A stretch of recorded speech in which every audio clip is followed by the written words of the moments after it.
Hello students, I am Rakesh Chauhan working as PGT Physics in Suraj Group of Schools. I welcome you all in the e-learning classes of physics. Today in this video we are going to have some numerical practice on the topic circular motion, or in fact uniform circular motion. So this is the first question I have taken from Pradeep. The wheel of an automobile rotating with 4 rotations per second. So this is the speed of the wheel which has been given, and you know that the speed of wheel is denoted by angular speed omega. So given omega is equals to 4 rotation per second. So can we convert this rotation per second into radian per second? You will say yes, because in one complete rotation the flywheel or the wheel will complete 2 pi radian angle. Therefore in 4 rotation it will complete 4 into 2 pi, so 8 pi radians per second. So if the speed is given as rotation per second, you just multiply that by 2 pi radian and it will comes out to be radian per second. Okay, find its angular velocity. So we have to find its angular velocity. So this will be the answer. Okay, next, if the radius of its flywheel is 50 centimeter, so the radius has been given, r is equals to 50 centimeter, which we can write down as 1 by 2 meter, half meter we can write down. Find its linear velocity of a point on its circumference. So we have to find out the linear velocity of any point which has been located at the circumference of this flywheel. So definitely we will use the relation v is equals to omega r. This is the relation between linear velocity and angular velocity. So the linear velocity we have to find out, angular velocity we have just calculated 8 pi. So v comes out to be 8 pi multiplied by radius, that is half. So it comes out to be 4 pi meter per second. So this is our second answer. So this is quite simple question, I will say, and you can understand that how these formulas are being utilized. So we are moving on to the next problem. So the next question is, the angular velocity of a particle moving in a circle of radius 50 centimeter. So this is the radius of the circular path which has been given. 50 centimeter means half meter. Okay, next, the angular speed of that particle or angular velocity is increased in 5 minutes. So this is the time difference we have been given, delta t, time duration is 5 minutes, which you can convert into hours also, or you can convert it into seconds also. So better to convert it into seconds, so it would become 300 seconds in fact. Okay, from 100 revolution per minute to 400 revolution per minute. So this was the initial speed of that particle, 100 revolution per minute, and that is final speed 400 revolution per minute. So first we have to convert it into radian per second, and this speed will be initial angular speed and this would be final angular speed. So omega 1 is being given as 100 revolution per minute. We can convert it into radian per second by multiplying it to 2 pi, because in one revolution the angle completed will be 2 pi, and minute into seconds, so we will divide it by 60 seconds. So this would come as we can say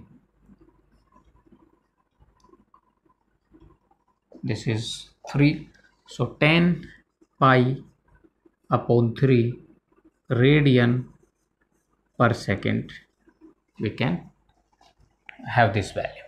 Similarly, omega 2, the final velocity is 400 revolution per minute, which can also be converted into radian per second. 400 multiplied by 2 pi per minute means divided by 60, so it comes out to be 3. So 40 upon 3 pi radian per second. So this is omega 1 and omega 2. Now we can have the change in angular velocity, that is delta omega, and change will be omega 2 minus omega 1. So omega 2 is 40 pi upon 3 and omega 1 is 10 pi upon 3. So it becomes 30 pi upon 3, which is nothing but 10 pi. So 10 pi radian per second, this is the change in angular velocity. Now look what we have to calculate, angular acceleration. So what was the formula for angular acceleration? If you remember, angular acceleration alpha was delta omega upon delta t, change in angular velocity upon change in time. So change in angular velocity is 10 pi and change in time is how much? 300 seconds, you can see. So it is pi upon 30 radian per second square.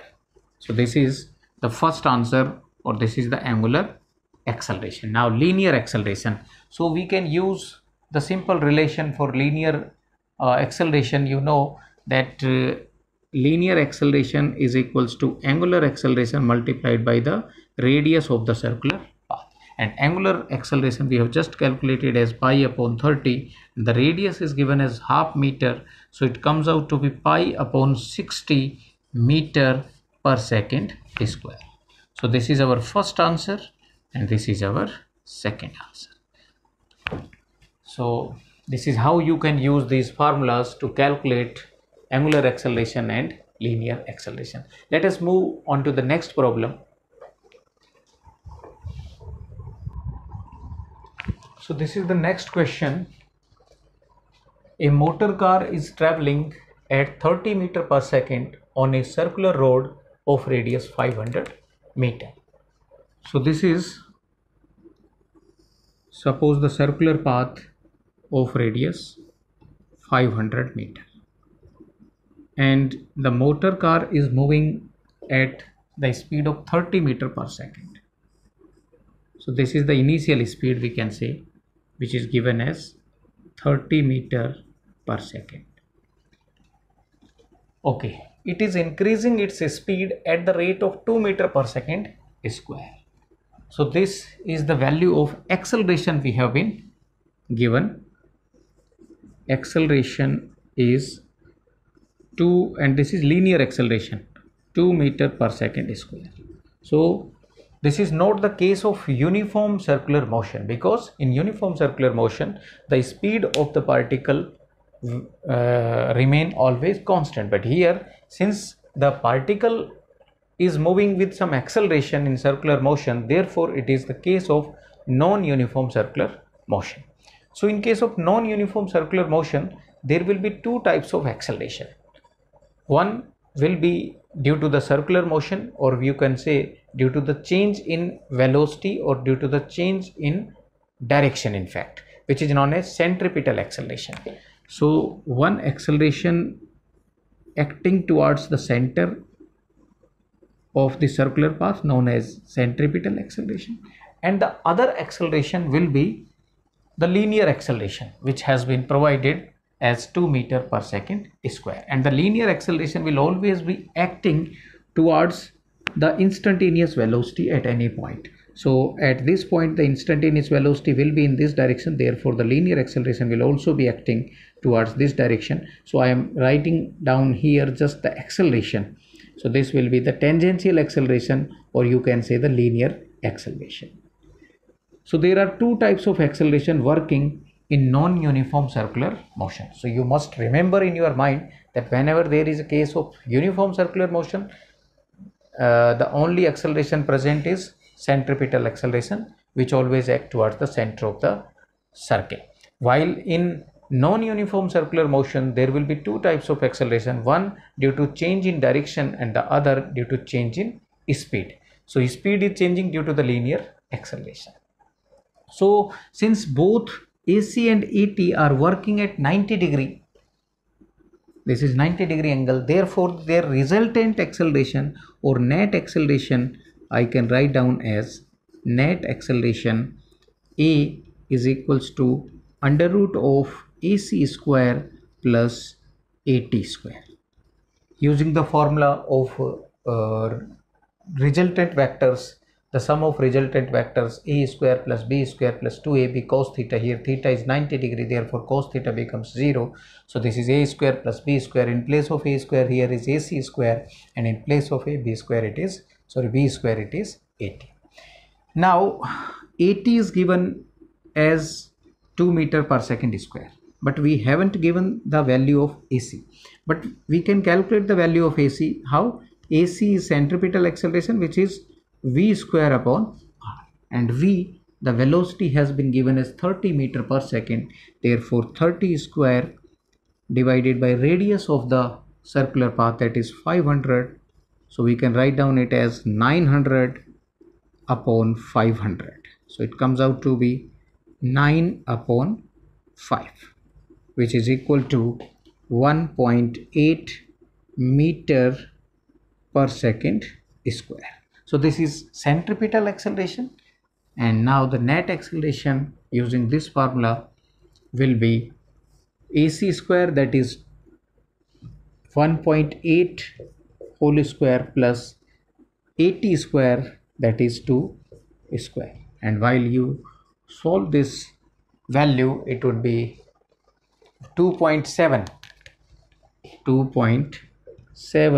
meter per second square. So this will be the net acceleration here in this case, which is of non-uniform circular motion. So this is how these formulas are useful in solving the numerical problems on circular motion. I hope this lecture would be beneficial for you in the understanding of the concept of circular motion. So thank you very much for watching this video.